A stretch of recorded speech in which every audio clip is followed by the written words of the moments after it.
بسم اللہ الرحمن الرحیم۔ السلام۔ حضرت سلیمان علیہ السلام کے پاس ایک انگوٹھی تھی جس کی طاقت کی بدولت آپ ہر چیز پر راج کرتے تھے۔ وہ انگوٹھی اللہ نے جنت سے اتاری تھی۔ پر اسرار قوتوں والی مقدس انگوٹھی ہے۔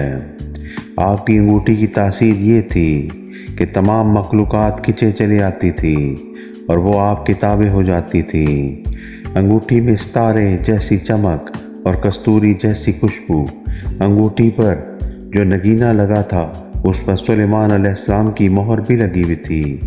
اس نقشے میں 8 گوشے تھے اور اس میں یاقوت جڑا ہوا تھا اور باقی حصے پر کلمہ طیبہ بھی لکھا ہوا تھا، جس وجہ سے آپ کی تاثیر میں طاقت بھی تھی۔ آپ اپنے معاملات اس انگوٹھی کی طاقت سے چلایا کرتے تھے۔ جب وہ انگوٹھی آپ کے پاس نہ ہوتی تو آپ خود کو سکون میں نہیں پاتے تھے۔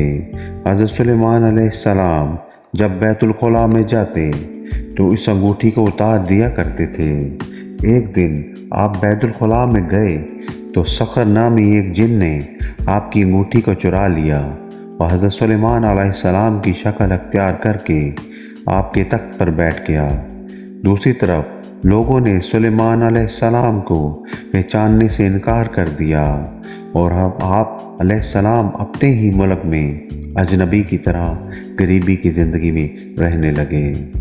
جیسے ہی سلیمان علیہ السلام کے وزراء اور ساتھیوں کو اندازہ ہونے لگا کہ حکومت پر بیٹھا جو شخص ہم شکل تو ہے مگر سلیمان علیہ السلام نہیں ہو سکتے، تو ان ساتھیوں نے اس کے سامنے تورات کی آیت پڑھنی شروع کر دی۔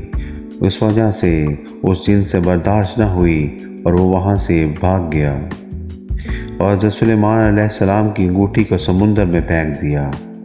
اللہ کے حکم سے وہ انگوٹھی کسی مچھلی نے نگل لی۔ ایک دن حضرت سلیمان علیہ السلام سمندر کے کنارے بھوک کی وجہ سے مچھلیاں پکڑ رہے تھے تو وہی مچھلی آپ کے جال میں پھنسی۔ پھر آپ نے ذبح کر کے اس کی گر سے اس کو کاٹا۔ اس مچھلی کا پیٹ چاک کیا تو انگوٹھی باہر آ گئی۔ آپ نے فوراً اس انگوٹھی کو پہن لیا۔ اس طرح آپ علیہ السلام کو دوبارہ حکومت واپس مل گئی۔ آپ نے تخت سنبھالتے ہی اس سخر نامی جن کو گرفتار کر کے لانے کا حکم جاری کر دیا، لہٰذا اور نہ مل پائے گی۔ قیامت سے پہلے بڑا فتنہ دجال، اس کے پاس بھی ایک انگوٹھی ہوگی۔ وہ سلیمانی انگوٹھی نہیں ہوگی بلکہ شیطانی انگوٹھی ہوگی۔ جادوئی طاقتوں سے لوگوں کو اپنا غلام بنائے گا۔ پھر اس کے مقابلے میں اللہ کی مرضی سے سلیمان علیہ السلام کی انگوٹھی کا ظہور ہوگا اور وہ پہن کر حضرت امام مہدی آئیں گے اور اس انگوٹھی کے ساتھ امام مہدی کا ظہور ہوگا اور آپ دجال سے مقابلہ کریں گے اور ساتھ عیسیٰ علیہ السلام بھی آپ کے ساتھ ہوں گے۔ آپ کو ہماری ویڈیوز پسند آئیں تو انہیں لائک کریں، سبسکرائب کریں اور ہمیں سپورٹ کریں۔ السلام علیکم۔